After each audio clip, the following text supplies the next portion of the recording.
Hola a todas las personas que nos ven en este canal. Vamos a continuar con nuestra lectura del libro del 12º planeta, este libro de Zecharia Sitchin, ya fallecido en el 2010, basado en las informaciones que él saca de las tablillas sumerias encontradas en varios museos de Europa y de Estados Unidos y que fueron extraídas allá en lo que hoy es la región de Mesopotamia, Irak, Siria y esas zonas por ahí.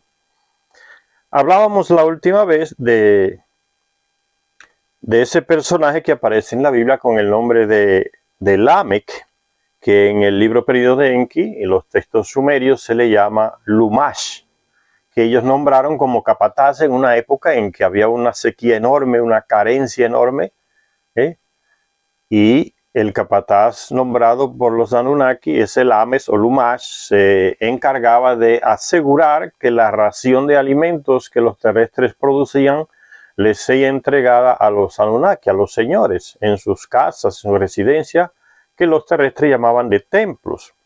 Y que ese personaje capataz era realmente odiado por el pueblo, porque les traía como la sangre, el alimento al pueblo para dárselo a estos señores Anunnaki que eran vagos, no trabajaban. Y ese Lumax, o Lamex, Enki tuvo un hijo con la esposa de él. Le hizo un truco. ¿Cuál fue? Le dijo que fuera a otra ciudad, y Lames fue a otra ciudad cerca de lo que hoy es la península del Sinaí. Por ahí él estaba en Mesopotamia, una ciudad ahí, y se fue y dejó a su mujer sola, que era deseada por Enki. Y Enki, para que no la turba, la población no apedreara a la mujer del capataz, porque era un personaje odiado y despreciado por el pueblo, la envió a la casa de la media hermana de Enki, la que le ayudó a crear el terrestre, Ninursak o Ninmat, Ninti. Y en esa casa él la visitó y tuvo relaciones con ella y le hizo un hijo. Ese hijo se le llamó Noak, que significa respiro, como para que le diera un respiro a la situación difícil de sequía, de dificultad, falta de alimentos, de la producción de animales que se vivía. Y que yo les decía que ese hijo, cuando le dijeron a Lames o Lumash que volviera a su ciudad, él en que su esposa iba a dar a luz, él se sorprendió y volvió allá, y cuando llegó, cuando vio la criatura que había nacido un niño, corrió donde su padre y le dijo, ese no es hijo mío, se parece con ellos, los Anunnaki, porque la piel blanca, los ojos verdes y brillantes, el cabello blanco y lacio como ellos. Llegó el papá de él y realmente le preguntó a la esposa de Lames de quién era el hijo, y ella no le quiso decir. Pero él vio evidentemente que no era de Lames, y le dijo, es de uno de ellos, ¿de cuál es? Y ella no quiso decirlo. Y que entonces el papá de Lames o Lumax le dice, mira, acepta eso aquí, que a lo mejor es una buena señal. Y Lames le puso el nombre al niño, le puso el nombre de respiro, como que quizás era una señal de que Dios, en este caso Enlil, iba a mirar bien a la ciudad con buenos ojos, y que ese niño le traería buena suerte, como un respiro en la situación difícil que se vivía, ¿no? Se vivía. Era la creencia de que las situaciones de sequía, de dificultad, era por causa de que ese Dios que yo llamaba en Enlil estaba enfadado castigando la ciudad, y que ese niño entonces iba a dar un respiro. Ese es el Noé de la Biblia. Noé de la Biblia, que en el texto sumerio tiene otro nombre, Siusudra. En el texto caldeo se le dice Unaspistín. Y entonces continúa la lectura diciendo Parece ser que la humanidad estaba pasando por grandes privacidades cuando nació Noé, o Noac. Los afanes y el duro trabajo no llevaban a ninguna parte, pues la tierra que tenía que alimentarles estaba maldita. Esa es la visión religiosa. La tierra está maldita, simplemente que hay sequía, un cambio climático profundo. No llueve, no hay producción de granos, ni los animales entonces por la falta de alimentación también disminuye. Pero ese capataz le aseguraba la ración exacta a los señores Anunnakis, no importa cómo tenían que sacársela a las personas que producían en los campos. Dice, los afanes y el duro trabajo no llevaban a ninguna parte, pues la tierra tenía que alimentarles estaba maldita. El escenario del diluvio estaba montado. El trascendental acontecimiento que iba a borrar de la faz de la tierra no solo a la raza humana, sino a toda la vida en la tierra y en los cielos. Evidentemente no borró a la raza humana, se llevó la mayoría por delante, el diluvio. Entonces ese Noé aquí no es hijo de Lamec, Noé, el de la Biblia, es hijo de Enki. Y en el libro perdido de Enki vemos cómo Enki le avisa a él cuando Enlil obliga a todos los Anunnaki a que juren que no le van a comunicar la noticia de que el diluvio se acerca a los terrestres para que los arrase a todos. Enki piensa en ese hijo de él, Noé, Noax, Siusudra, unos pistín en caldeo, y le avisa, usa un truco y le avisa, mira, construye tal embarcación así, así, con las medidas así, así, que se dé vuelta. Es una especie de submarino para cuando llegue la avalancha, y así se salva una parte de la semilla de Adapa. Y no solamente ellos se salvan en el diluvio, sino que en los Andes después Ninurta vuela ya en su nave y descubre que han sobrevivido muchos terrestres que se fueron a las altas montañas de los Andes. Entonces, pero como vimos, la Biblia no habla nada de eso. Como que eso no existe, porque recuérdense que después de hablar de Caín hasta su hijo, nieto, Lamec, que se llamaba también así, ya la Biblia no menciona más la descendencia de Caín, sino que se concentra en la descendencia de Set, como la semilla pura de Adapa. Por eso no se informa nada de lo que pasa en este lado del mundo. Y sigue diciendo entonces la lectura, ya el escenario del diluvio estaba montado. Es la presencia de Nibiru cerca del sistema solar que descontrola todos los planetas, los ecosistemas, la sequía, las inundaciones. A otros les mueve, le disloca las órbitas, la cercanía de Nibiru.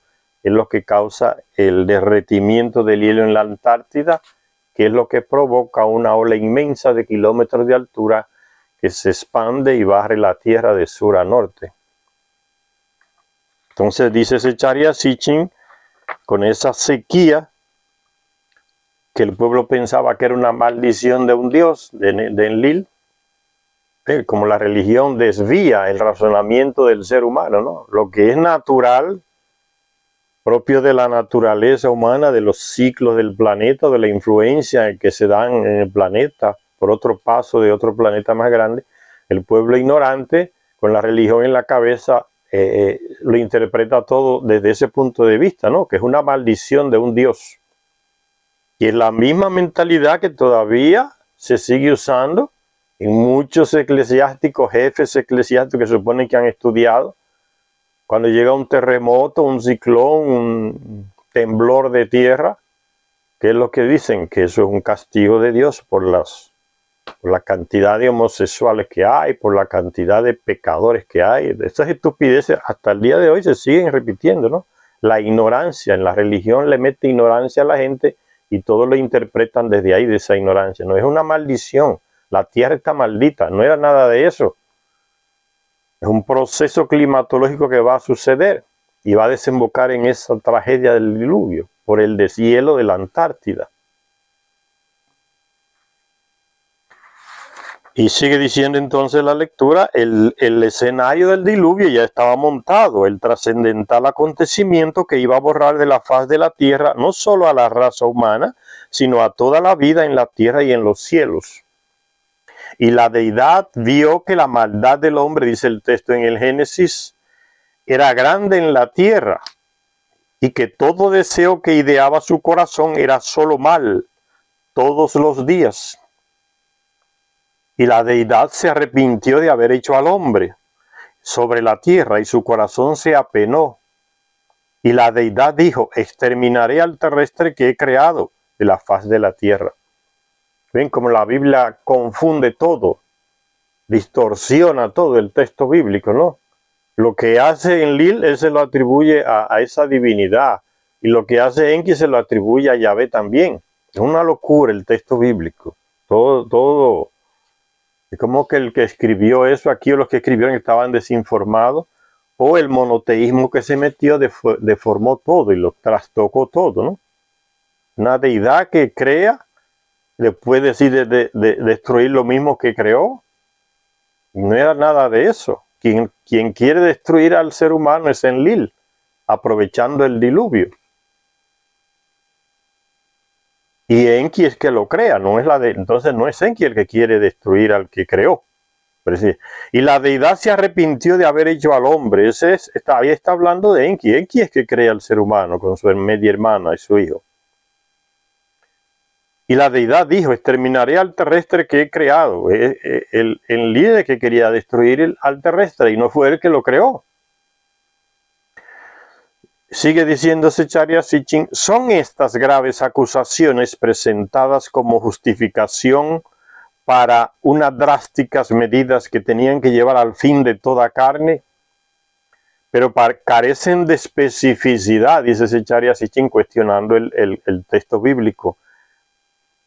Carecen de especificidad, no especifican las cosas claramente ese texto, estas acusaciones de la deidad contra el ser humano.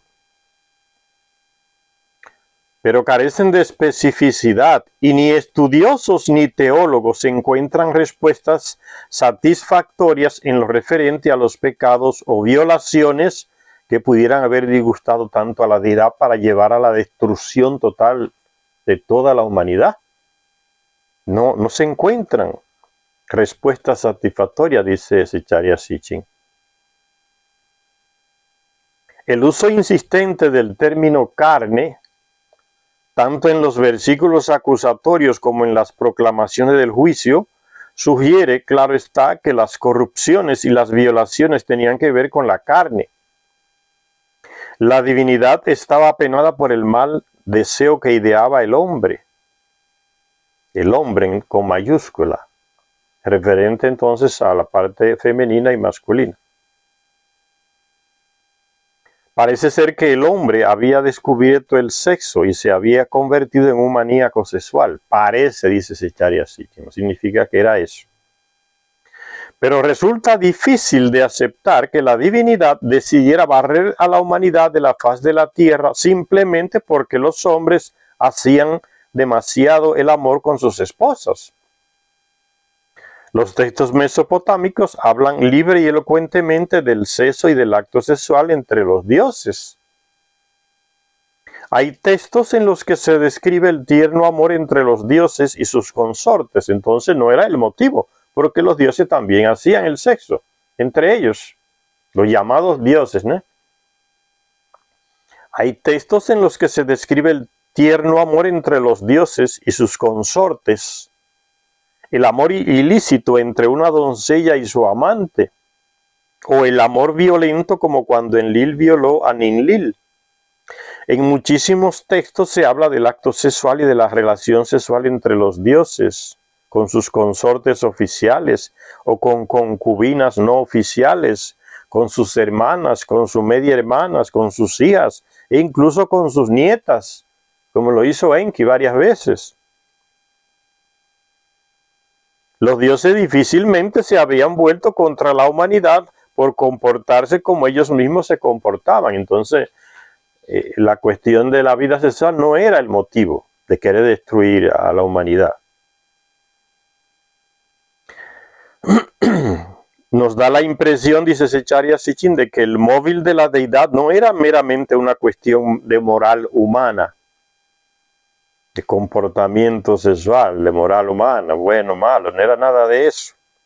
La mayor parte del disgusto venía provocada porque la corrupción se estaba difundiendo entre los mismos dioses.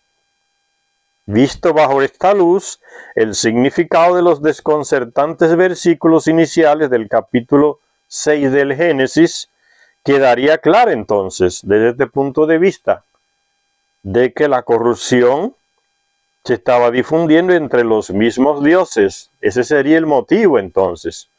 No que la maldad que viene del corazón del hombre y todo ese moralismo y el sexo y nada de eso. Y dice el texto entonces en el Génesis, y sucedió cuando los terrestres comenzaron a crecer en número sobre la faz de la tierra y le nacieron hijas, que los hijos de los dioses vieron que las hijas de los terrestres eran compatibles y tomaron para sí por esposas a las que eligieron. Estos versículos dejan claro que cuando los hijos de los dioses empezaron a relacionarse sexualmente con la descendencia de los terrestres, fue cuando la deidad gritó basta, porque Enlil no quería eso. Enlil siempre se opuso a que los Anunnaki se mezclaran con las terrestres y tuvieran descendencia, porque él se sentía que pertenecía a una raza pura, superior. Siempre se opuso, pero ¿quién quebró ese mandato de Enlil de que no se casara ningún Anunnaki con una terrestre, aunque fueran compatibles? Un Anunnaki, el hijo de Enki, Marduk, él mismo decidió por encima del mandato de Enlil, yo me voy a casar con una terrestre. Y se casó con una terrestre, Sarpanit, la primera terrestre con la que se casa un Anunnaki. Y la boda se realizó ahí en la ciudad de Enki, en Mesopotamia, en la ciudad que Enki fundó. Y vinieron de Marte, que habían 600 Anunnakis allá en la misión Marte, bajaron de allá 200 de 300 que habían. Y el día de la boda de Marduk fueron todos allá, como muchísimos terrestres fueron invitados, porque la mujer era terrestre, fueron también invitadas mozas, doncellas a la boda. Cientos de personas participar de esa boda, de una terrestre con un Anunnaki, un príncipe, Marduk, hijo de Enki, el primogénito. Ahí en Eridu, la ciudad de Enki, en el sur de Mesopotamia, lo que hoy es Irak, Kuwait. Y esos 200 que bajaron de Marte decidieron en una reunión en Marte, antes de que ellos querían también tener mujeres, como los Anunnaki estaban casándose aquí en la Tierra. Si su jefe, el comandante de ellos, que era Marduk, que vivía aquí en la Tierra, se casaba con una terrestre, ellos también tenían ese derecho. Y Marduk los apoyó delante de Enlil. Cuando Enlil se enteró de que iban a hacer eso, o de que lo hicieron, entonces le dijo a Marduk, mira, encárgate de tu gente, prohíbele. Y Marduk dijo, no, yo los apoyo, que hagan lo mismo que yo hice, tienen derecho a tener descendencia. Y Enlil tuvo que aceptarlo a regañadientes. Enki y Niñursa también. Y esos 200 bajaron, como Enlil le prohibió casarse, entonces ellos secuestraron 200 doncellas y se fueron a lo que hoy por ahí es el Líbano, donde estaba el espacio puerto, donde estaban las naves, se atrincheraron allá con sus esposas y dijeron a Enlil, o nos deja casarnos con ella y tener familia, o destruiremos todo esto aquí, todo lo que era la misión. Enlil tuvo que aceptar y esos Anunnaki que bajaron de Marte, raptaron esas mujeres, las raptaron porque Enlil le prohibía casarse, entonces lo hicieron de esa manera. Las raptaron para casarse con ella y formaron familia y tuvieron descendencia. A esos 200 que bajaron de Marte a hacer eso, siguiendo el ejemplo de lo que estaban aquí en la Tierra, hay un texto que es manipulado por la religión y le llaman los ángeles caídos. Y al jefe de ellos los ponen como el jefe de los demonios, que cayeron de allá porque desobedecieron la ley de Dios. Es simplemente eso. Bajaron de allá y raptaron mujeres, desafiando la ley de Enlil, que era el comandante en jefe, porque no lo dejaba casarse legalmente. Entonces la secuestraron y se la llevaron y formaron familia y tuvieron descendencia. Esos son lo que le llaman los ángeles caídos, son fraude, ¿no? Fueron grandes beneficiarios de la humanidad porque compartieron sus conocimientos como Anunnakis que eran con los hijos y las hijas que tuvieron con esas mujeres terrestres. Y una parte se vivió ahí, en lo que hoy es Líbano por ahí, otra parte se fueron hacia el Asia y otra parte se quedaron aquí en Egipto, los territorios que eran de su jefe Marduk. Y tuvieron descendencia, se mezcló ahí. Y eso es lo que molestó a Enlil. Esa mezcla de los dioses, como ellos se llamaban, le dijeron a los terrestres que eran dioses y se mezclaron entonces con las mujeres de los terrestres. A eso se refiere el texto. No es nada de pecado de la carne, ni nada de moral como transmiten las religiones cuando se leen este texto del capítulo 6 del Génesis, que la divinidad se arrepintió de crear, pues no fue él que creó, está mintiendo el texto. Enki fue el que creó y nunca se arrepintió de crear. Y quien quería destruirlos era Enlil, aprovechando el diluvio. Y casi que lo consigue. Entonces, en el texto bíblico hay mucha manipulación, porque el texto bíblico dice: cuando los terrestres comenzaron a crecer en número y sobre la faz de la tierra y le nacieron hijas, y los hijos de los dioses vieron que las hijas de los terrestres, entonces el texto bíblico, la Biblia que tenemos dice, vieron que eran bonitas o agradables, y no es eso lo que dice el texto original en hebreo, traducido por Zecharia Sitchin, que sabe el hebreo antiguo, dice claramente: y ellos vieron que las hijas de los terrestres eran compatibles, tenían el mismo ADN, podían tener descendencia sin tener ningún problema genético, eran compatibles. Los de Nibiru son compatibles con los terrestres, tienen el mismo ADN. No es que eran bonitas o agradables, como dicen las Biblias estas que tenemos manipulando el texto y las palabras, eran compatibles. Entonces tomaron para sí por esposa las que eligieron. Mezcla muchas cosas ahí el texto bíblico. Tomaron para sí por esposa las que eligieron. Ese fue el caso de los 200 que bajaron y raptaron a esas doncellas. Y tuvieron familias con ellas. Porque no era raptarlas para tener sexo, era raptarlas para formar familia. Eso es lo que querían. Como no, el Enlil lo prohibía legalmente, lo hicieron ilegalmente, la raptaron, se la llevaron. Y eso lo aprendieron los terrestres de ellos. Años atrás, ahora no se usa tanto esa costumbre, pero cuando un hombre quería casarse con una mujer y los dos estaban de acuerdo, él y la mujer, la doncella o la muchacha o la moza, se combinaban. Mira, tú me vas a buscar a las 12 de la noche o a las 3 de la mañana, tú tocas por tal ventana de la casa, yo voy a estar ahí preparada. Y el hombre iba a esa hora combinada y se iban los dos, como se dice popularmente. Él se la llevaba, pero no era que se la llevaba, era que los dos se iban juntos, porque ella no iba amarrada ni amenazada, ella quería también irse con él, se iban. Y a los 3 días volvía el hombre a la casa a decirle a los padres o donde estaba viviendo la muchacha que él fue que se llevó a la muchacha que falta en esa casa. A los 3 días, eso era la costumbre. Entonces los padres le restaba una cosa: o rechazar, rebelarse, molestarse, o aceptarlo y decirle, bueno, entonces ya, cuídala, que se lleven bien.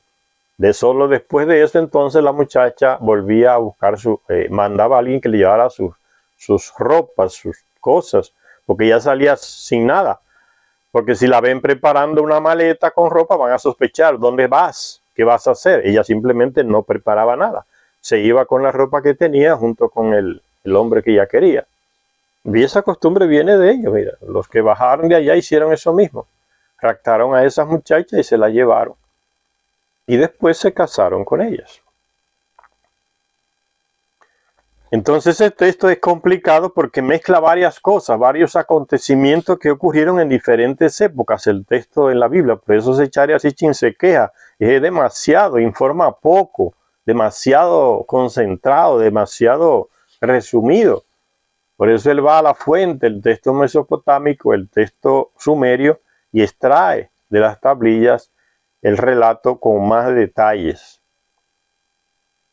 Estos versículos dejan claro que cuando los hijos de los dioses empezaron a relacionarse sexualmente con la descendencia de los terrestres, fue cuando la deidad gritó basta. Y la deidad dijo, mi espíritu no protegerá al hombre para siempre, hombre con mayúscula. Después de extraviarse, él no es más que carne. Esta frase, dice Zecharia Sitchin, ha sido un enigma durante milenios para los llamados expertos bíblicos.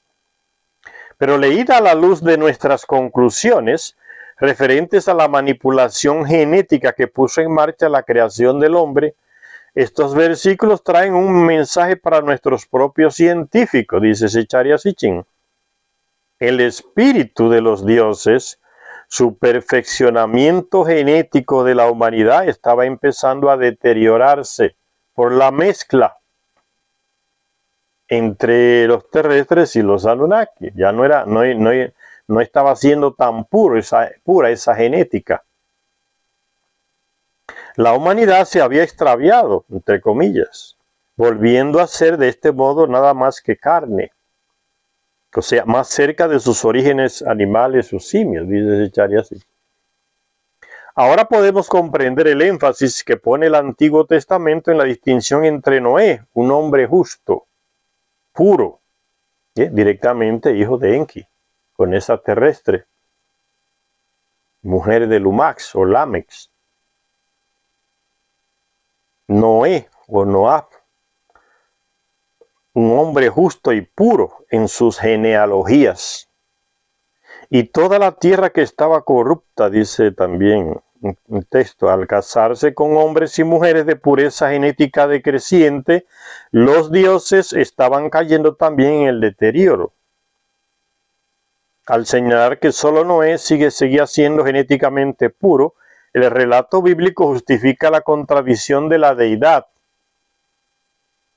Después de decidir borrar toda vida de la faz de la tierra, decidió salvar a Noé y a sus descendientes y a todo animal puro y otras bestias y aves para que sobreviva la simiente de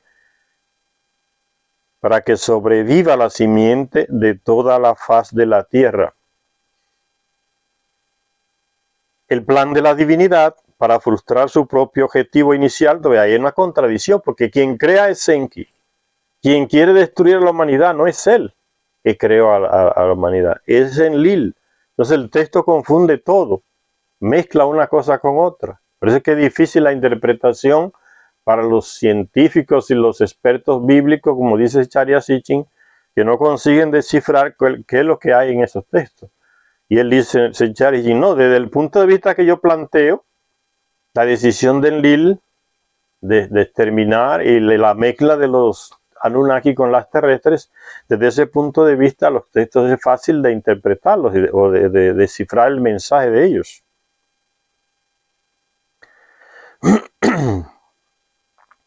Ahora podemos comprender el énfasis que pone el Antiguo Testamento en la distinción entre Noé, un hombre justo y puro, en sus genealogías. El plan de la divinidad para frustrar su propio objetivo inicial consistió en avisar a Noé. Entonces ahí ya se mezcla todo, lo que quería Enlil y lo que hizo Enki. El plan de la divinidad para frustrar su propio objetivo inicial consistió en avisar a Noé de la llegada de la catástrofe. Quien avisa a Noé no es el Dios que quiere destruirlo, es el Enki, que quiere preservarlo. Por eso el texto bíblico parece contradictorio. ¿Cómo es que quiere esa deidad única, como la presenta el texto bíblico? ¿Cómo es que él quiere destruir la humanidad y al mismo tiempo quiere preservarla? Es una contradicción. Es simplemente porque son dos actores diferentes y el texto bíblico mezcla todo, como si fuese una deidad, un Dios. El plan de la divinidad para frustrar su propio objetivo inicial consistió en avisar a Noé de la llegada de la catástrofe, del diluvio, y dirigirle en la construcción de un arca que portara a la gente y a las criaturas que había que salvar. La noticia se la dio a Noé 7 días antes y de algún modo se las apañó para construir el arca e impermeabilizarla, recoger a todas las criaturas y subirlas a bordo junto con su familia y los amigos que lo acompañaron, y para aprovisionar el arca en el tiempo previsto. Y sucedió, dice el texto bíblico, después de 7 días que las aguas del diluvio vinieron sobre la tierra. Lo que sucedió lo describe mejor la Biblia con sus propias palabras. Fíjense las contradicciones en los textos bíblicos, ¿no? Noé entra en el arca, pero en el mismo texto bíblico y en el texto sumerio también dice que Noé no solamente subió con su familia en el arca, que habían otros que le ayudaron a construir el arca que decidieron también acompañarlo en la construcción y entrar con él en la embarcación. Y que es un sumergible, no es una barca abierta arriba donde hay un monte de animales ahí para aquí y para allá. Lo que se construyó fue un sumergible. El texto sumerio es más claro, ¿no? Construye una embarcación que se dé vuelta, un submarino, sellada completamente, que no entre la luz del sol. Es un submarino. Y quien lo guía fue un hijo de Enki, que después va a aparecer también construyendo una represa en Egipto con Enki también. No me recuerdo el nombre de él ahora, pero en uno de los videos ya le aclaramos ese punto, ¿no? Fue un hijo de Enki el marinero que iba guiando el sumergible. Tenía el conocimiento. Y entonces Enki fue que lo designó y le dijo, lleva el arca hacia tal lugar, hacia aquel monte Ararat, allá entre Turquía y Armenia. Eso fue un plano que se hizo, no una locura como presenta el texto del Génesis, que el arca y se fue y como por suerte encalló en aquel monte allá. No era así. Era un sumergible guiado por aquel experto hijo de Enki, marinero, experto en las aguas. Y la guió hacia donde Enki le dice. Era un plano ya hecho de Enki.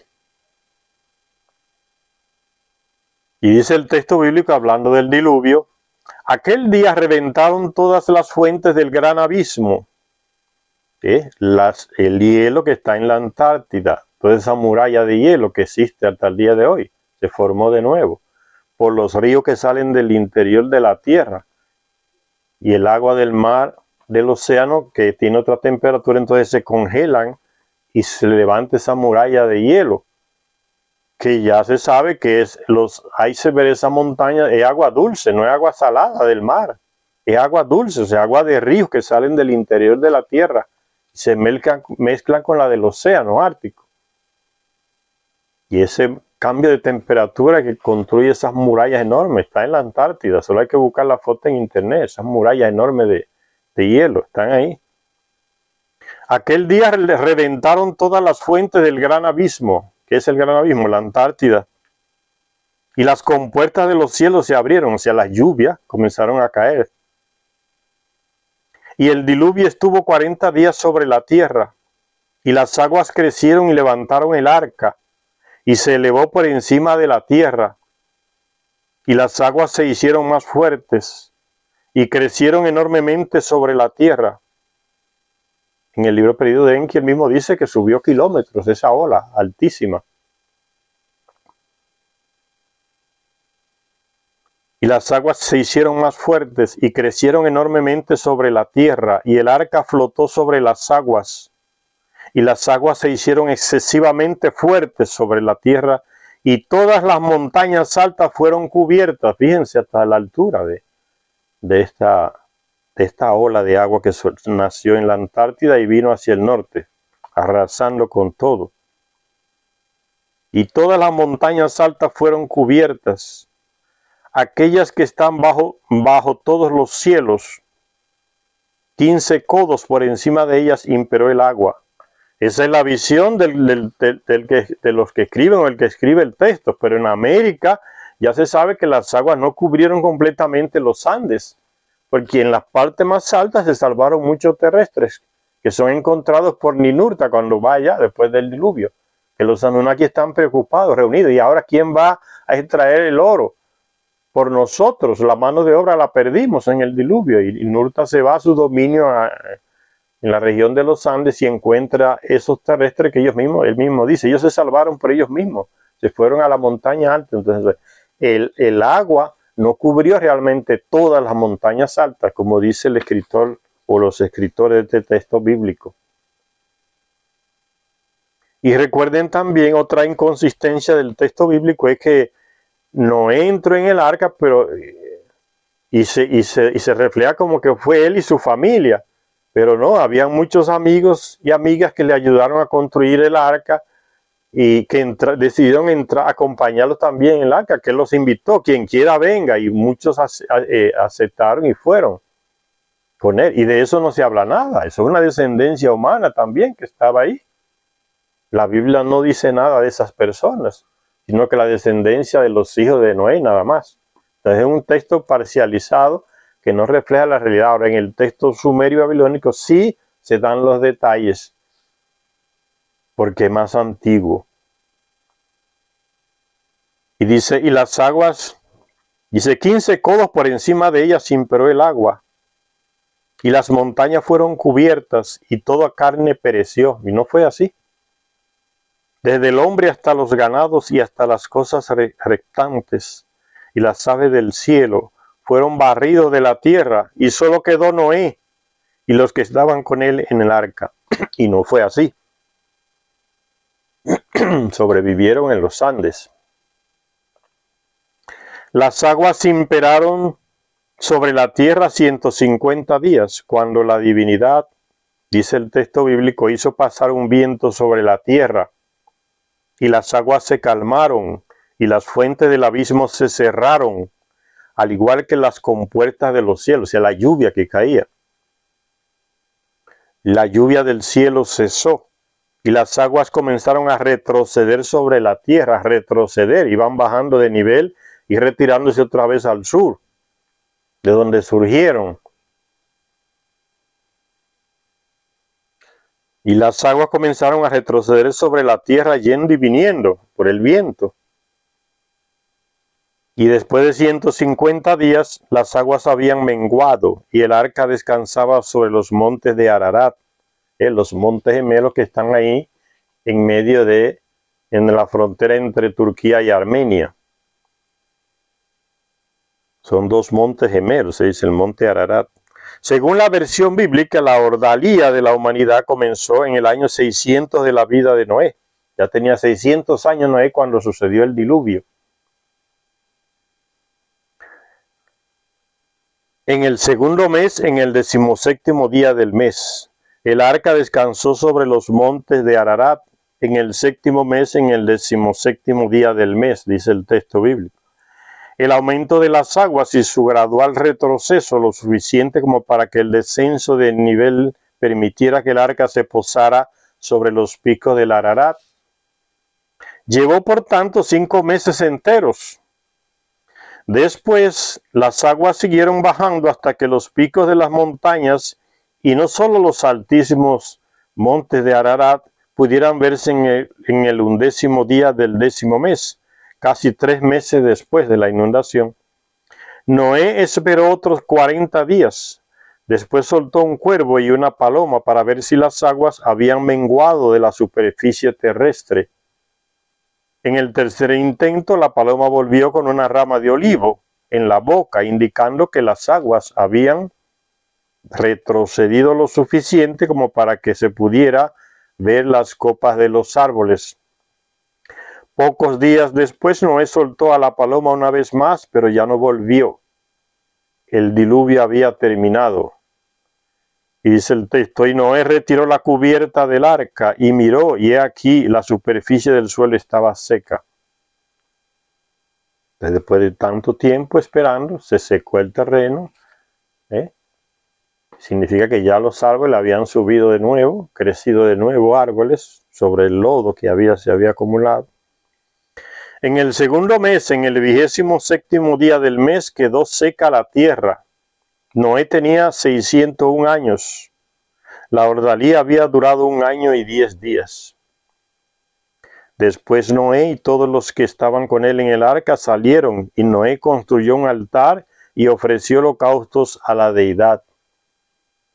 Y la deidad aspiró el tentador aroma y dijo en su corazón: nunca más maldeciré a la tierra seca por causa del terrestre, pues el deseo de su corazón es malo desde su juventud. Estas son interpolaciones morales que el biblista introduce con su mentalidad de religiosa, moralista, monoteísta. El final feliz es dice, la deidad aspiró el tentador aroma. En el libro Periodo de Enki leímos qué fue realmente lo que sucedió cuando Enlil baja y Enki bajan en el monte Ararat, en uno de los montes gemelos bajan, y Enlil siente el olor del sacrificio de una oveja que está ofreciendo Noé en el otro pico gemelo, en el Ararat. Y se sorprende. Y entonces toma su nave y Enki también toma la de él, la pequeña nave, y van allá donde están los terrestres ofreciendo ese sacrificio de ese animal.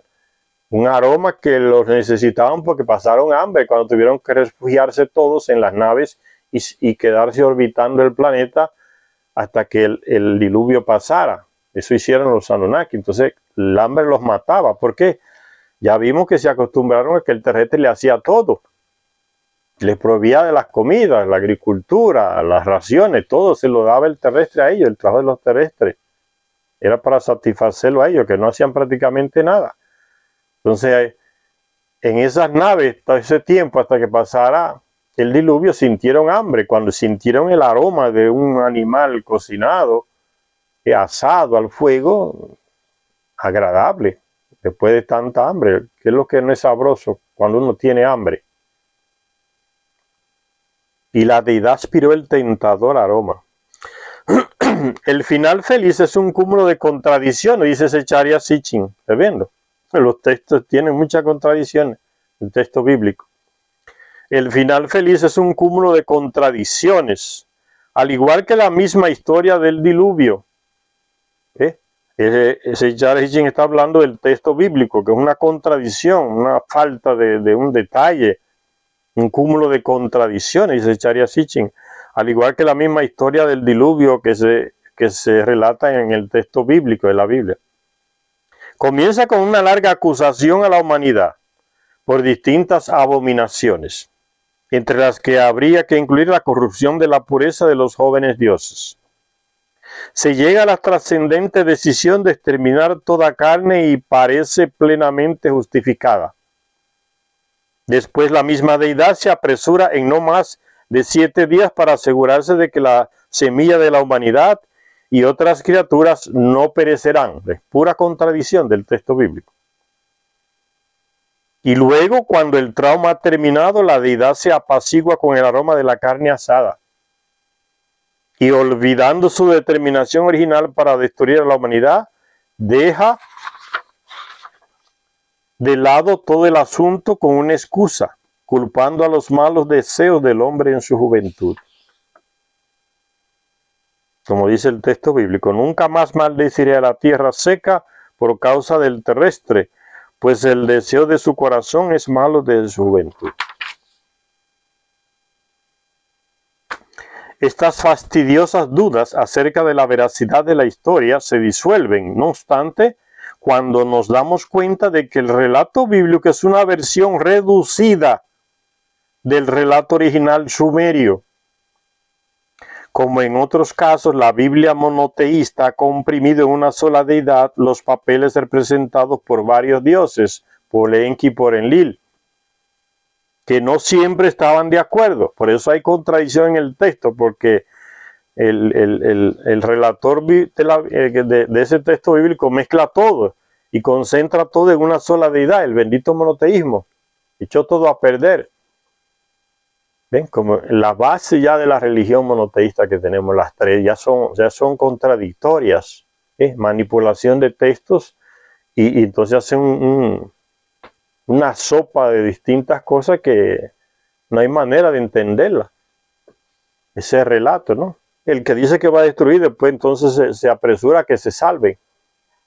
Primero lo culpa moralmente, después dice que no, que él es así de la juventud y que no volverá a maldecirlo. Una contradicción. O sea, el papel de varios personajes se lo atribuye a un solo y ahí vienen las contradicciones del texto. Eso es lo que nos está diciendo Zecharia Sitchin, que es experto en esos textos bíblicos antiguos y en el sumerio también.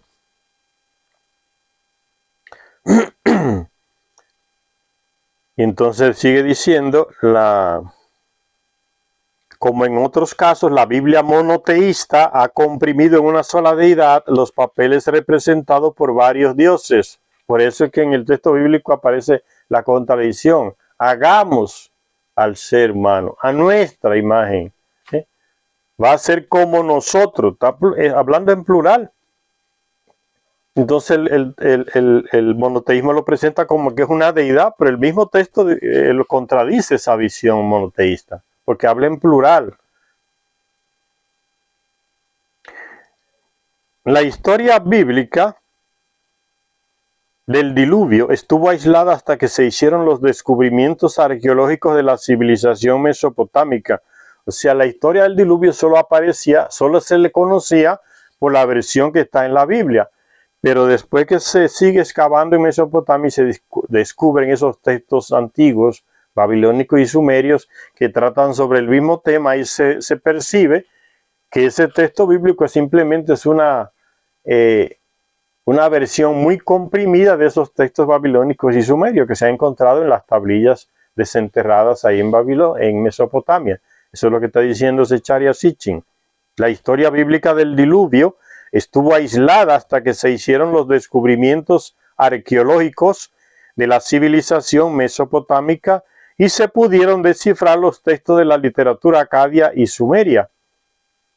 Se pudieron descifrar, es el trabajo de Zecharia Sitchin. Fue de los pocos que consiguió descifrar, traducir esas tablillas, leer el lenguaje cuneiforme de ellas y extraerle el mensaje. Y descubrir entonces que se repetían esas tablillas con más detalles, con más abundancia, los textos bíblicos de la creación de Adán, del diluvio, del pecado original, de la expulsión del paraíso, con más detalles. Entonces ellos vieron que la fuente era esa y no el texto bíblico. La fuente son los textos babilónicos y sumerios. La historia bíblica del diluvio estuvo aislada hasta que se hicieron los descubrimientos arqueológicos de la civilización mesopotámica y se pudieron descifrar los textos de la literatura acadia y sumeria. Hasta ese momento solo se había visto refrendada por primitivas leyendas dispersas por todo el mundo. En diferentes culturas del mundo se habla del mismo hecho, que hubo una inundación universal.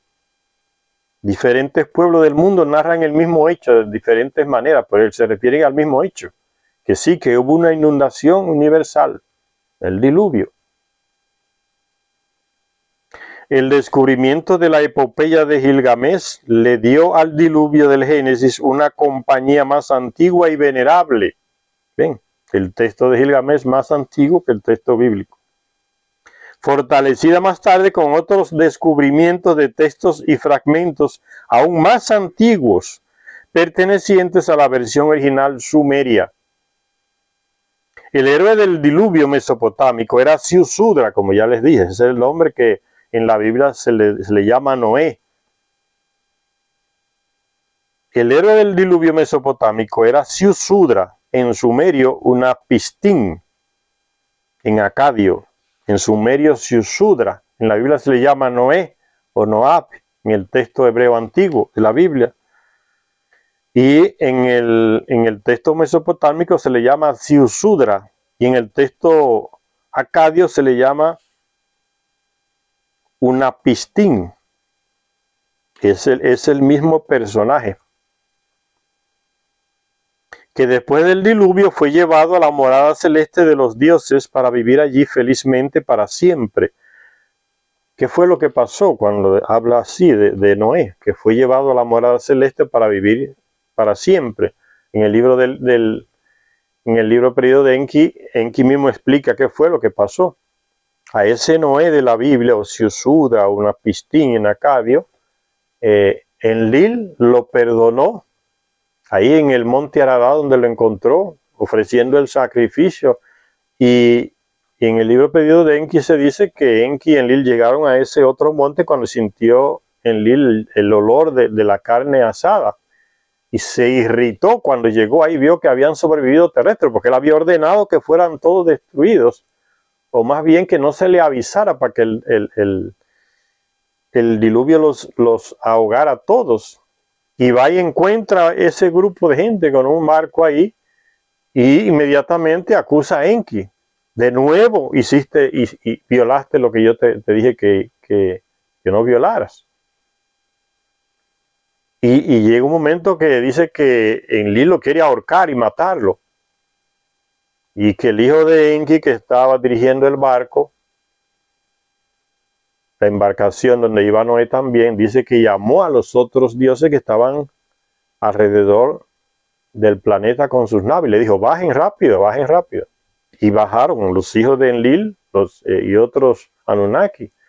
Y calmaron a Enlil, le dijeron, cálmate, cálmate, que a lo mejor es que el creador de todo ya tiene destinado que el terrestre sobreviva. Entonces Enlil se calma.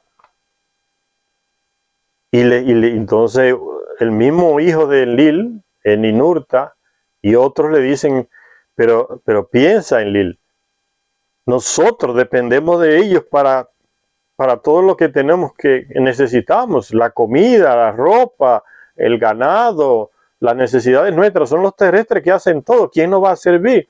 El oro que necesitamos para mandar a Nibiru para que se cierre el agujero en la atmósfera del planeta y se salve el planeta. Son los terrestres que están haciendo ese trabajo. Tú lo quieres terminar, ¿quién va a hacer el trabajo? Los Anunnaki no van a volver a las minas otra vez. Entonces Enlil como que abre los ojos y reflexiona y se calma. Y entonces toma a Moisés, a Noé y a su esposa y los bendice y le dice y lo lleva a un local por ahí por el Líbano, una residencia de Enlil, un territorio que era prohibido a los terrestres, vigilado por máquinas. Y ahí ubica a Noé y a su esposa. No es que lo llevaron a morada celeste a Nibiru. Y los ubica en ese local por ahí, secreto, y ellos toman de un agua, tienen una fuente ahí donde viven, hay una fuente donde Enlil colocó una planta que ellos trajeron de Nibiru, que le da una pureza al agua que genéticamente afecta al que la toma, al terrestre, y lo rejuvenece. Por eso, miles de años después del diluvio, Noé o Siusudra, una Pistín, aún está vivo con su esposa en ese local. ¿Y quién lo encuentra ahí? El rey Gilgamesh de Uruk, la ciudad ahí en Mesopotamia, que era hijo, ese Gilgamesh, el rey, y era hijo de un Anunnaki y de un terrestre. Entonces, tenía 3 partes Anunnaki. Y un día comienza a cuestionarse por qué yo no tengo la vida eterna de los Anunnaki si soy 3 veces Anunnaki por parte de mi madre. Comenzó a reflexionar, entonces él veía a sus amigos morir, dice, yo no puedo tener el mismo fin que mis amigos, yo soy más Anunnaki que terrestre. Y entonces le dice a su mamá que quiere ir, y la mamá le dice que quiere ir a hablar con los dioses para que le den ese ciclo vital más largo. Y la mamá le dice, mira, allá en ese local de Enlil, cerca del espacio puerto por ahí, está tu pariente antiguo, lejano, el Noé de la Biblia, Siusudra, una Pistín, todavía está allá viviendo, está vivo. Y él dice, entonces yo voy a ir, y la mamá del que es Anunnaki le pide el favor a otro Anunnaki que dirigía ese territorio donde iba Gilgamesh, donde estaban por ahí las naves, el espacio puerto, y le dice, ayuda a Gilgamesh a que llegue a ese local. Él quiere tener la vida más prolongada. Y se le ayuda y Gilgamesh va 2 veces allá. La primera vez fracasa y la segunda vez vuelve de nuevo. Y consigue esa planta y habla con Naspistín, con Siusudra, con el Noé de la Biblia, le encuentra vivo y él le explica por qué está vivo todavía, pero no puede comunicarse con ningún ser terrestre. Son miles de años ahí viviendo. Y le dice, mira, nosotros estamos vivos porque ahí de esa agua, de esa laguna, hay una planta que la trajeron de Nibiru y cuando bebemos de esa agua nos rejuvenecen todo, las células se rejuvenecen. Y se le llama la planta del hombre que renace a su juventud. Y Gilgamesh, cuando Noé, Naspistín o Siusudra y la esposa se van a dormir, él se amarra piedras en los pies y se hunde en la laguna y consigue la planta y sale corriendo y se la lleva escondida para consumirla ya en su ciudad, en Uruk, tener esa vida prolongada. Pero resulta que a mitad de camino se va a tomar baño en una playa y deja la planta en la orilla con su ropa y llega una serpiente y siente el olor de la planta y se la lleva. Cuando él sale del agua, que ve que la planta no está, se desconsuela y vuelve a su ciudad a enfrentar su destino mortal breve, su ciclo de vida breve como lo tenían sus amigos. Eso es una síntesis que le estoy haciendo de lo que está en el libro perdido de Enki, que ya leímos, para que vean cómo se relaciona con estos textos aquí que no dicen todo. Dice, el héroe del diluvio mesopotámico era Siusudra, en sumerio Naspistín en acadio, que después del diluvio fue llevado a la morada celeste de los dioses para vivir allí felizmente para siempre. Cuando en su búsqueda de la inmortalidad el rey Gilgamesh llegó por fin al lugar, pidió consejo a Naspistín sobre el tema de la vida y la muerte, y Naspistín le desveló a Gilgamesh y a través de él a toda la humanidad postdiluviana el secreto de su supervivencia por miles de años. Una materia oculta, un secreto de los dioses, le dice a Gilgamesh. La verdadera historia, se podría decir, de la gran inundación. El secreto revelado por Naspistín, o el Siusudra o el Noé de la Biblia, a Gilgamesh fue que antes de la acometida del diluvio, los dioses tuvieron una asamblea y votaron sobre la destrucción de la humanidad.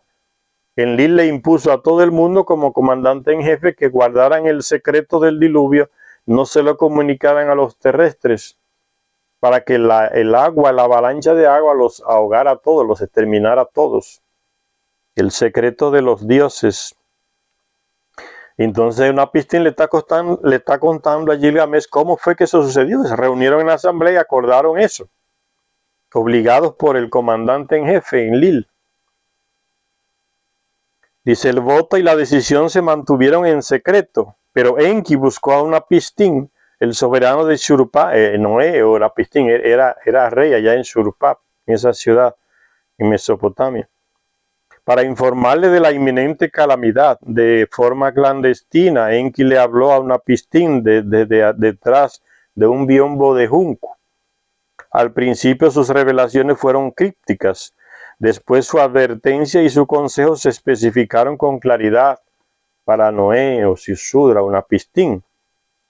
Y Enki le dijo así: hombre de Shuruppak, hijo de Ubar-Tutu, echa abajo la casa, construye un barco, renuncia a las posesiones, salva tu vida, abjura de tus pertenencias, salva tu alma, lleva a bordo la simiente de todas las cosas vivas. El barco que has de construir, sus dimensiones se habrán de medir.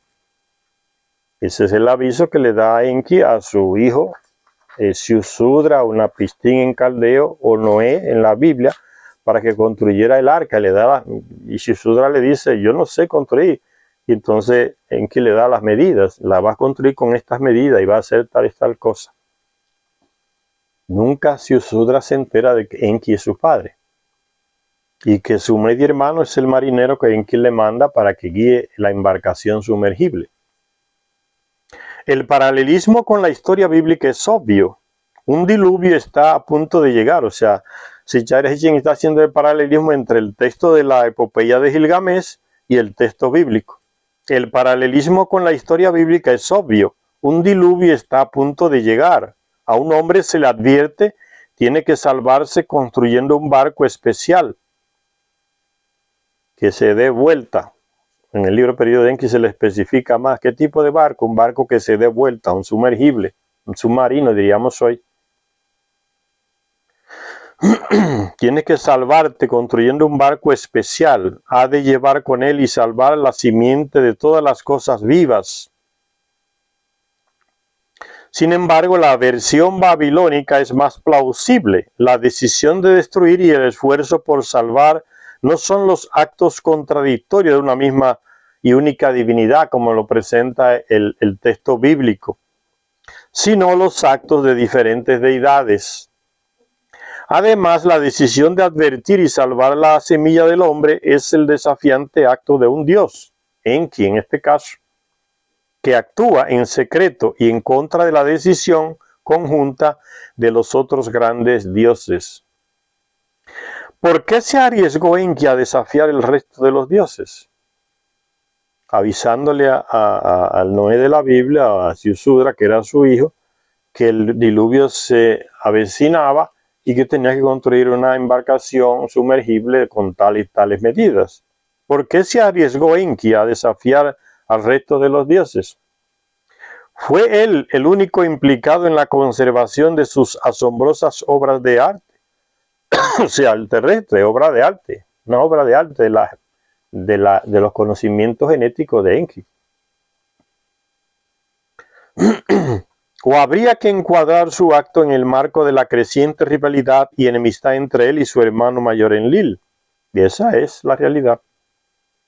La existencia de un conflicto de este tipo entre ambos hermanos destaca en la historia del diluvio. Una pistín en caldeo, que sería Ziusudra en mesopotámico, o Noé en el lenguaje bíblico, una pistín le hizo a Enki la pregunta obvia: ¿cómo iba él a explicar al resto de los ciudadanos de la ciudad de Shurpak, donde reinaba, la construcción de una embarcación tan extraña y el abandono de todas sus posesiones? ¿Cómo explicarle a la gente esa nave extraña, esa embarcación extraña y que renunciaba a todas sus posesiones para irse en esa nave? Entonces Enki le dice lo que tiene que hacer. Así le debes hablar a ellos. He sabido que Enlil me es hostil, de manera que yo no puedo residir en esta ciudad, ni poner mis pies en territorio de Enlil. Ahí en Mesopotamia estaba Shurpak, territorio de Enlil, la región del Edén, el Edén. Entonces, ¿cómo explicarle al pueblo que le está mirando, que está renunciando a todos sus bienes de repente y construyendo una embarcación extraña? ¿Cómo explica ese hecho? Y Enki le dice que le diga a la gente que él se va de la ciudad porque no está bien con Enlil no lo quiere ahí, y que él se va a ir en barco por el mar a otro territorio donde reside Enki. Dice, así les debes hablar a ellos, al pueblo. He sabido que Enlil me es hostil, de manera que ya no puedo residir en esta ciudad, ni poner mis pies en territorio de Enlil. Por tanto, a Lapsu bajaré, a África, donde comanda Enki, para morar con mi señor Ea o Enki. Así pues, la excusa fue que como seguidor de Enki, una pistín, Ziusudra o Noé en la Biblia, no podía seguir viviendo en Mesopotamia y que estaba construyendo un barco con el que pretendía ir hasta el mundo inferior, el sur de África, saliendo por el Golfo Pérsico en el barco, tomando Shurpak, quedaba al lado del río Éufrates. Entonces va a construir el barco, lo echa al río, sale al Océano Índico por el Golfo Pérsico y allá desciende hacia África. Desciende porque África está en la parte debajo del planeta, ¿no? Entonces va descendiendo. en su barco. Ese es el plan que le dice Enki, que el cuento, que le haga ese cuento a la gente del pueblo. Alá bajaré, o sea, iré a África donde son los territorios de Enki.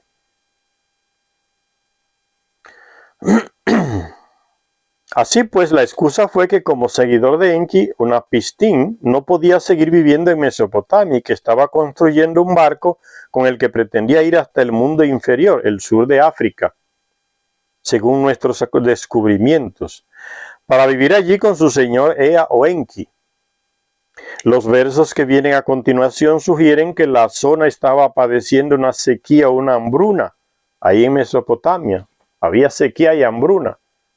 Y aún así aquel bendito capataz hacía todo lo imposible, tirándole, quitándole alimento a los más pobres, al pueblo que producía, para que la ración de alimentos de los señores Anunnaki en sus residencias nunca faltara. Por eso era que era tan odiado ese bendito capataz. Dice, los versos que vienen a continuación sugieren que la zona estaba padeciendo una sequía o una hambruna. Unapistín, siguiendo el consejo de Enki, fue a asegurar a los residentes de la ciudad que si Enlil le veía partir, la tierra se volverá a llenar de ricas cosechas. Esta excusa tenía sentido para los otros habitantes de la ciudad que pensaban, la visión religiosa, que toda esa sequía, esa hambruna era por causa de la maldición de Enlil sobre la ciudad, y que la causa de esa molestia de Enlil con la ciudad era la presencia de Unapistín o de Noé ahí en esa ciudad, porque él era seguidor de Enki. Y entonces Unapistín o Ziusudra o Noé decide decirle a la gente, este barco lo estoy construyendo y estoy renunciando a todo para irme a hacer Lapsu, sur de África, para que así Enlil vuelva a mirar esta ciudad con amor, con cariño y tengan abundancia de todo, de lluvia, de agua, de producción de alimentos, de animales. Y la gente lo entiende porque vive en esa realidad ficticia. Así engañada, la gente de la ciudad no hizo preguntas, sino que hasta llegó a echar una mano en la construcción del arca, matando y sirviéndoles bueyes y ovejas todos los días, y prodigándose en mosto, vino tinto, aceite y vino blanco. Unapistín los animó a trabajar más rápido. Hasta los niños llevaban betunes para impermeabilizar la embarcación. Al séptimo día el barco estaba terminado. La botadura fue muy dificultosa, de modo que tuvieron que mover los tablones del suelo arriba y abajo hasta los 2/3 de la estructura. Tenía que entrar en el agua del río Éufrates. La ciudad estaba al lado del río Éufrates, entonces va a entrar en el agua del río Éufrates y va a dirigirse al sur. Va a salir por el Golfo Pérsico al Océano Índico para descender hacia África, a los terrenos de Enki. Esa fue la historia, el cuento que le metió Ziusudra, Unapistín o Noé a la gente del pueblo que hacía preguntas. Entonces entendieron muy bien la situación y hasta le ayudaron a construir el barco, le llevaban comidas, carnes, bueyes, dice, todos los días. Entendieron muy bien la situación. Para ellos eso era la realidad, lo verdadero. Y era que estaban engañados, ¿no? Al séptimo día el barco estaba terminado. La botadura fue muy dificultosa, de modo que tuvieron que mover los tablones del suelo arriba y abajo hasta 2/3 de la estructura. Tenía que entrar en el agua del río Éufrates. Después, Unapistín subió a bordo a toda su familia y parientes, junto con todo lo que yo tenía de todas las criaturas vivas, y así como los animales del campo, las bestias salvajes del campo. Hay una gran similitud con el relato bíblico, pero ¿qué fue lo que realmente pasó? Eso lo dice el texto sumerio del libro perdido de Enki. ¿Qué fue lo que pasó? Que ya se veía la proximidad del diluvio y Enki le propuso a su media hermana, la misma que le ayudó a crear genéticamente a los terrestres, que se dedicaran ellos dos a recoger el ADN y óvulos también de todas las especies conocidas en esa región.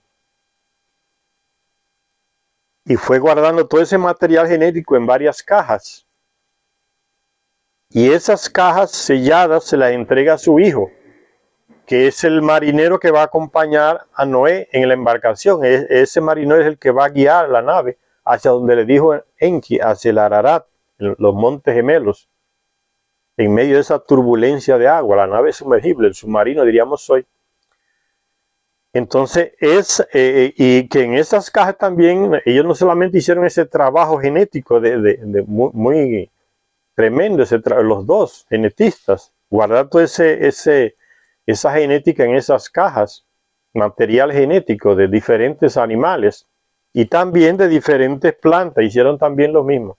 Y esa caja la llevó el marinero, ese hijo de Enki, a la embarcación sin abrirla y mostrarle a nadie qué era. Porque si Enlil se entera de lo que es, va y destruye todo eso. Entonces no se imaginen como lo presentan las religiones, que es un barco abierto arriba, donde hay un monte de animales gritando y haciendo de todo ahí. Y es el cuento que le hacen se le explican así a los niños, ¿no? Todos esos animales en la embarcación hay de todo tipo. Eso no era así. En otras partes del mundo habían animales, no podía meter ahí. Son animales de esa región, el ingrediente genético de esos animales, que lo extrajeron Enki y su media hermana, genetista, los dos, y se lo entregaron a ese hijo de Enki que fue el marinero que guió la nave. Y ese material genético es el que se guarda y con el que se repuebla otra vez esa región después que seca la tierra. ¿Ves? Con ese material genético de plantas y de animales. Y la otra parte es el ser humano, el terrestre, que ya va en las personas que están ahí, Noé y su familia y los otros que le ayudaron. Ahí está el material humano también. Entonces, las tres fuentes de la repoblación de la región, que es el hombre, la mujer, la fauna y la flora, están ahí concentrados en ese material dentro del arca. Y así se consigue repoblar la tierra después del diluvio, por ese trabajo secreto de Enki y su media hermana. Dice, la similitud con el relato bíblico, incluso en los 7 días de la construcción, es clara. No obstante, yendo un paso más allá que Noé, Unapistín, en el texto mesopotámico, también subió a escondidas a todos los artesanos que le habían ayudado en la construcción del barco. ¿Ves? Esa parte no se menciona en el relato bíblico de Noé. Que muchos de los que le ayudaron ahí, él los introdujo también en la barca, porque ellos querían también ir.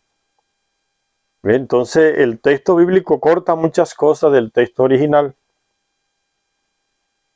Dice, no obstante, yendo un paso más allá que Noé, Unapistín, o sea, y yendo más allá del texto bíblico, el texto mesopotámico, donde se habla ya de Unapistín, lenguaje caldeo, también subió a escondidas a todos los artesanos que le habían ayudado en la construcción del barco y que aceptaron entrar. Él también tenía que subir a bordo, pero cuando se diera cierta señal, una señal cuya naturaleza Enki le había revelado también a Sisudra, Unapistín, o Noé de la Biblia. El momento indicado, ¿cuál fue? Lo marcaría Shamash. ¿Quién era Shamash? Utu Shamash, hijo de Enlil, que era el encargado del espacio puerto, donde salían los cohetes, las naves espaciales, lanzando esa estela de fuego en la noche, con ese ruido estruendoso, como se lanza un cohete, una nave espacial hoy del espacio puerto que hay en Estados Unidos o en Rusia o en China. Cuando sale esa nave hacia arriba, larga una estela de humo y de fuego, y eso se ve en la noche a kilómetros. Ese Utu Shamash era el encargado de ese espacio puerto, y la señal que le da Enki a Unapistín o Sisudra es esa. Cuando Utu Shamash lance los cohetes y tú lo veas que están ascendiendo, cierra la puerta, que significa que ya está viniendo el diluvio. Esa fue la señal. Cuando Shamash, que da la orden del temblor al anochecer, haga caer una lluvia de erupciones, el fuego que lanzan los motores de los cohetes hacia abajo. Sube a bordo de tu barco y atranca la entrada. Esa es la señal. Porque esas naves saliendo del espaciopuerto significa que los últimos Anunnaki que estaban ahí ya se fueron en esas naves. Y su comandante, Utushamas, ¿a qué? A orbitar la Tierra hasta que pasara el diluvio. Y nos quedamos dándole vueltas a la conexión entre lo que parece el encendido de un cohete espacial por parte de Shamash y la llegada del momento en que Unapistín se mete en el arca y sella la entrada. Pero el momento llegó. El cohete provocó un temblor al anochecer. Hubo una lluvia de erupciones y Unapistín atrancó todo el barco y entregó la estructura junto con su contenido a Puzur-Amurri, el barquero. Ese era el hijo de Enki, que Enki lo designó para que guiara la embarcación. Era un experto en aguas, no un simple marinero, experto en aguas, en trabajos hidráulicos profundos y grandes. Él fue que pudo guiar la nave hasta donde Enki le dijo, llévala hacia el monte Ararat. Entonces no fue que el agua la llevó como una cosa de loco y la enganchó allá en el monte, no. Era ese hombre que la iba guiando en la barca, el sumergible, submarino, como diríamos hoy, la llevó hacia allá. No es coincidencia ni es suerte que encallara allá, es que ese fue el plan de Enki a su hijo el marinero. Puzur-Amurri, el barquero, dice. Llegó la tormenta con las primeras luces del alba, ¿ve? Ya cuando amaneció, ya llegó la tormenta. Y en la noche, antes de que amaneciera, los cohetes ya salieron, se elevaron. Y esa fue la señal sierra, que ya está llegando la avalancha de agua. Llegó la tormenta con las primeras luces del alba. Hubo estremecedores truenos. Bueno, está narrando cómo fue la llegada del diluvio a esa región ahí, Mesopotamia.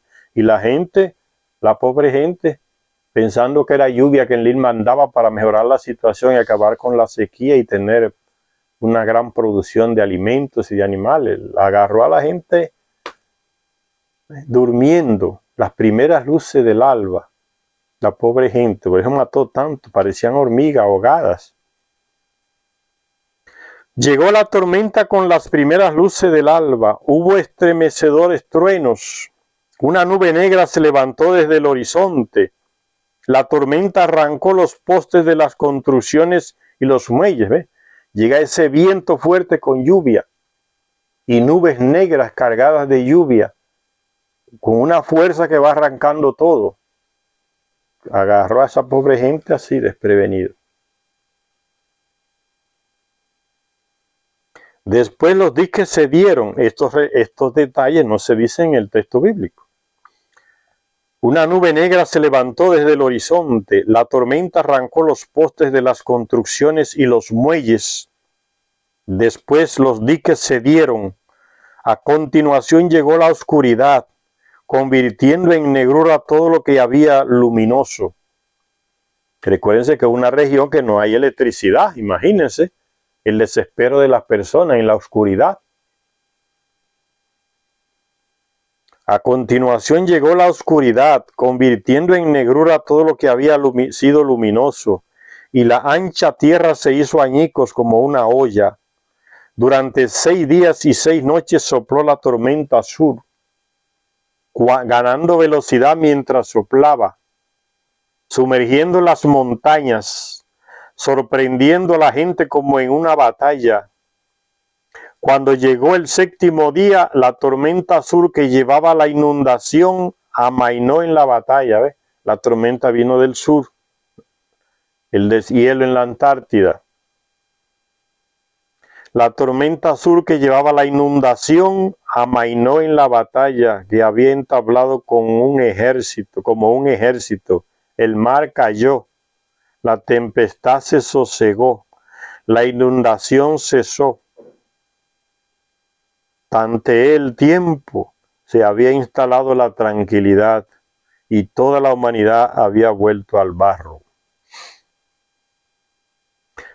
Así termina el texto antiguo.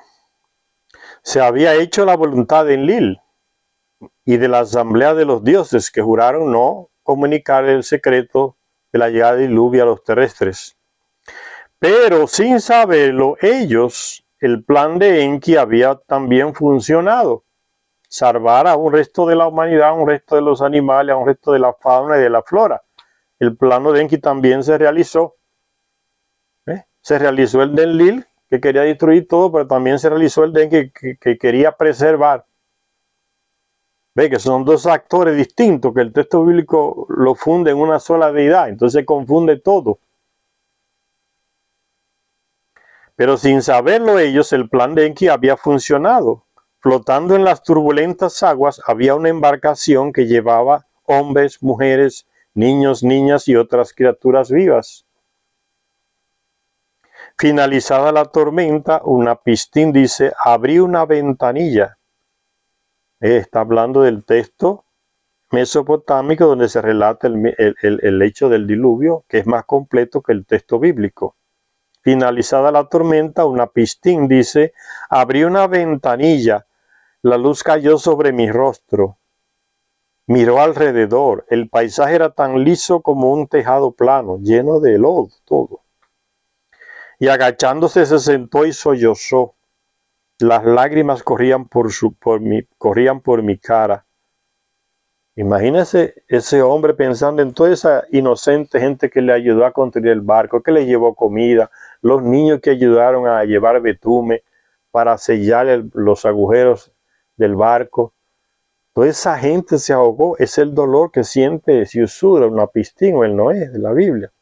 Cuando pasa todo y sale, todos se ahogaron sin poder avisarle y decirle la verdad que era lo que estaba por suceder. Por eso dice, lloró. Y agachándose se sentó y sollozó. Las lágrimas corrían por mi cara. Buscó una costa en la inmensidad del mar, pero no vio nada. Todo agua.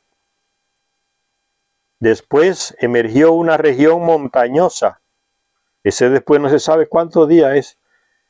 Sobre el monte de la salvación se detuvo el barco. El monte de la salvación son esos dos picos gemelos que se llama el monte Ararat, ahí entre Turquía y Armenia.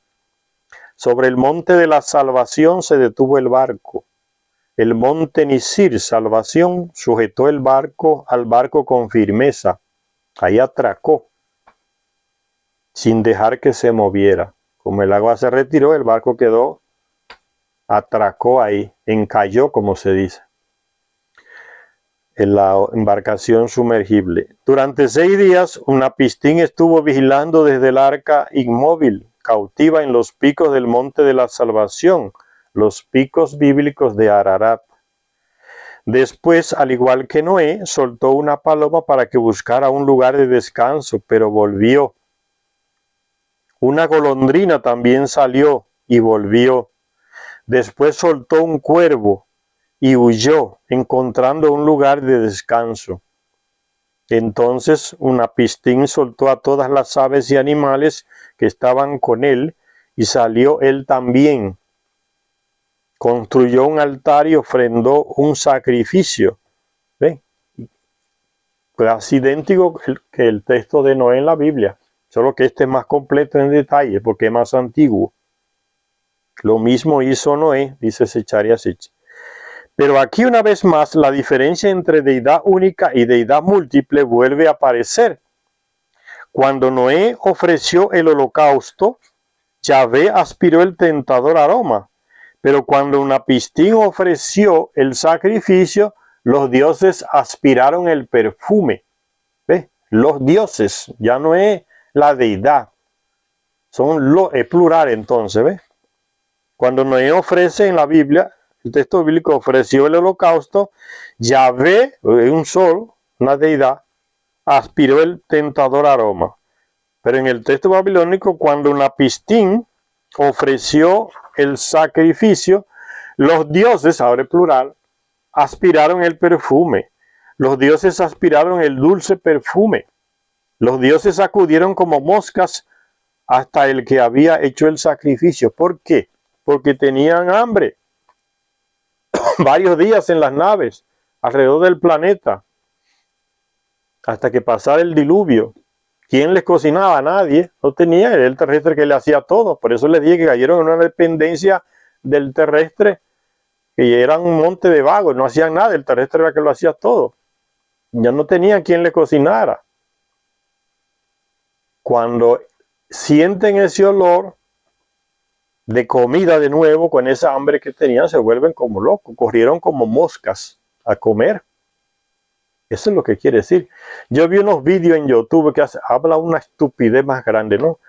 Que esos dioses son unas entidades demoníacas que se alimentan del olor de la sangre, del olor de tal parte del animal y que se aspiran, que por eso el texto en la Biblia dice que llegaron como moscas y sintieron el olor y llegaron como unas entidades espirituales que se alimentan de esa energía de la sangre.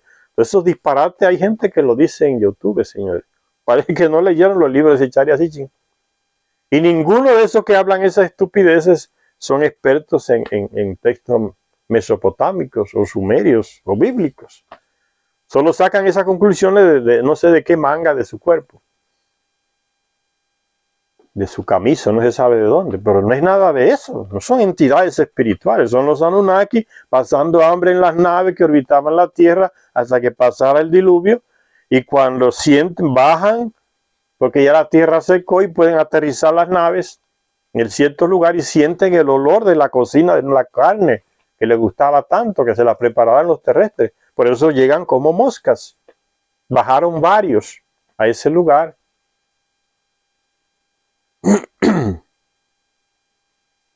El sacrificio, los dioses aspiraron el perfume, los dioses aspiraron el dulce perfume. Los dioses acudieron como moscas hasta el que había hecho el sacrificio, a comer la carne. El hambre los tenía locos. En la versión del Génesis, ahora hablando del texto bíblico, en la versión del Génesis fue Yahvé el que prometió que nunca más destruiría la humanidad. Después que es la contradicción. El mismo Yahvé que condena a la humanidad a que desaparezca toda, ahora parece que es el mismo Yahvé que se contradice,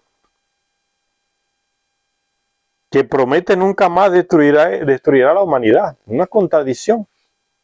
En la versión babilónica fue la gran diosa la que prometió. O sea, fue Ninmak, Niñursak o Ninti la que dijo esto que la Biblia le atribuye, el texto bíblico le atribuye a Yahvé. Fue ella que dijo, ella que ayudó a crear al terrestre junto con Enki, es la que dice esta frase, y no el Yahvé de la Biblia. En la versión del Génesis fue Yahvé el que prometió que nunca más destruiría a la humanidad. En la versión babilónica más antigua fue la gran diosa, la mami, la que prometió diciendo, no olvidaré. Seré consciente de estos días, nunca los olvidaré. Nunca más estaré de acuerdo con que se destruyan la obra de mis manos.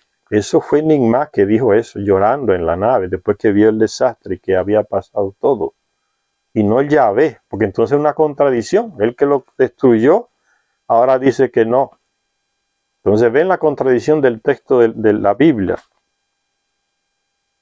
Sin embargo, ese no era el problema inmediato, pues cuando Enlil llegó finalmente al lugar de la escena, donde estaban ofreciendo la carne asada, no pensaba demasiado en la comida, estaba echando chispas de ver que alguien había sobrevivido, y diciendo, ¿acaso algún alma viviente ha escapado?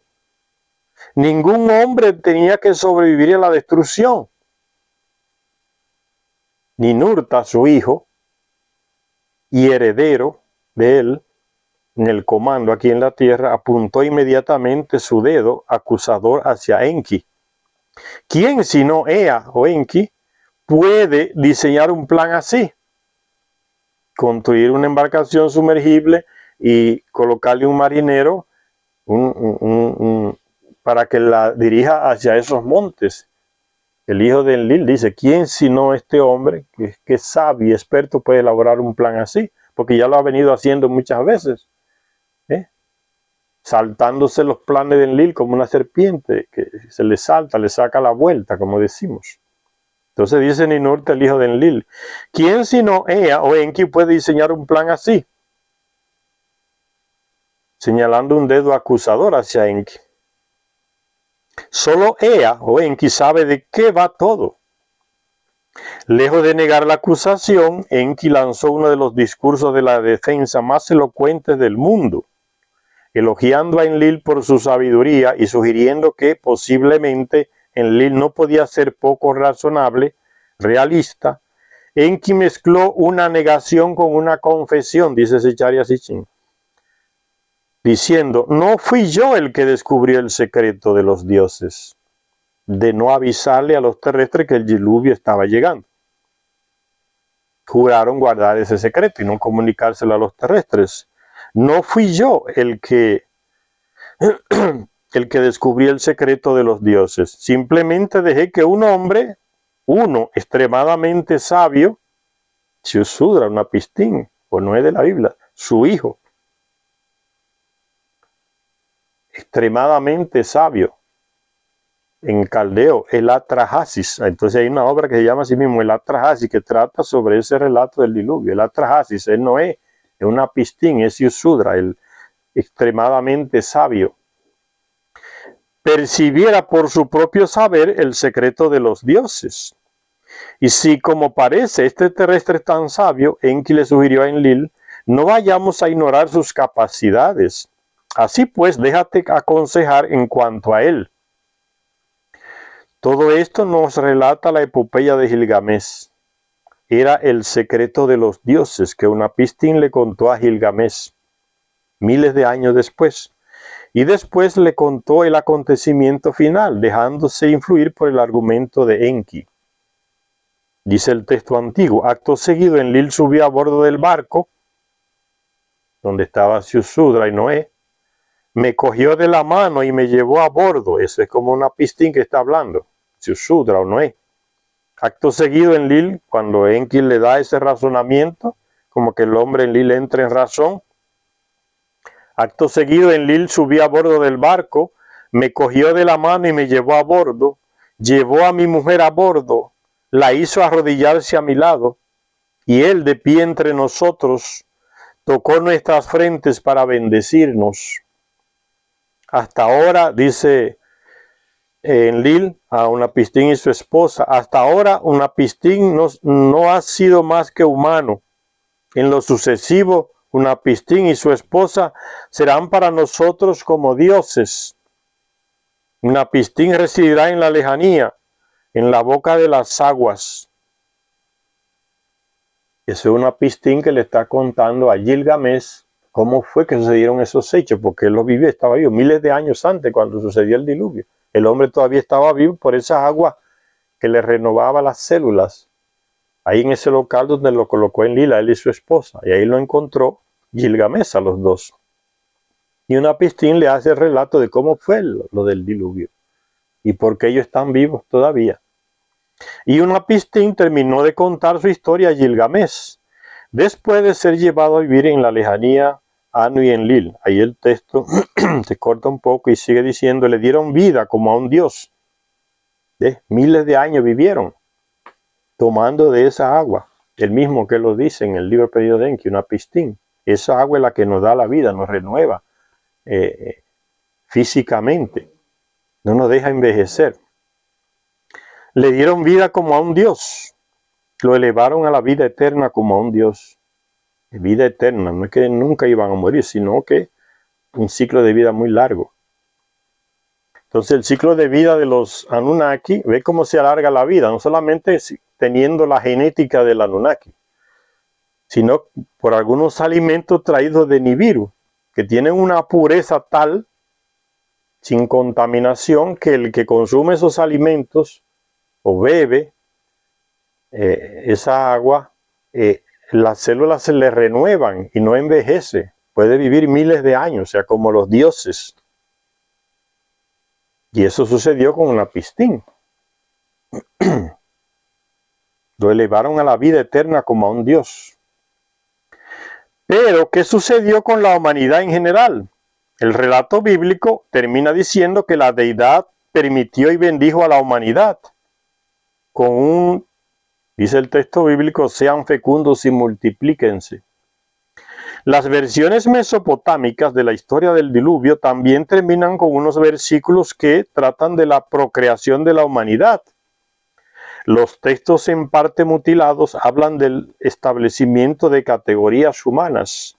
Dice el texto un poco cortado, antiguo, que haya una tercera categoría entre los humanos, que haya entre los humanos mujeres que den a luz y mujeres que no den a luz. Parece ser, dice Zecharia Sitchin, que se establecieron nuevas directrices para las relaciones sexuales. Pues dice el texto antiguo, normas para la raza humana, que el varón, 3 puntos, se apagó ese texto ahí, a la doncella, 3 puntos, no se lee el texto, que la joven doncella, 3 puntos, texto apagado, el hombre joven a la joven doncella, se apagó esa parte, cuando el lecho esté puesto, que la esposa y su marido yazgan juntos. Enlil fue estratégicamente superado por Enki, la famosa serpiente, ¿no? Spert. La humanidad se salvó y se le permitió procrear. Los dioses abrieron la tierra al hombre. Vamos a terminar esta lectura de cómo sucedieron los hechos. No es mitología, no es mito, no es leyenda, dice Zecharia Sitchin insistentemente. Son textos sumerios que están en las tablillas y que los grandes expertos han rechazado traducir o leer o explicarle a las personas. Prefieren que las tablillas se echen a perder en esos museos de Estados Unidos y de Europa y no traducen y comparten el material. Esa es la riqueza que nos aporta Zecharia Sitchin. Él sí lo hizo. Y esas tablillas siguen en esos museos y nadie se atreve a relatar las cosas como que están en las tablillas como lo hace Zecharia Sitchin. Gracias a todos y a todas los que nos ven en este canal. En la próxima vez continuamos con la lectura de este libro que ya casi estamos terminando y que va a hablarnos de ese hecho que ya mencioné una parte de qué fue que hicieron los llamados dioses cuando llegó el diluvio, hacia dónde se fueron, dónde se escondieron, orbitando la tierra en sus naves hasta que y de allá veían la inundación y las miles de muertes de los terrestres ahí en Mesopotamia. De esa parte hablaremos en la próxima lectura.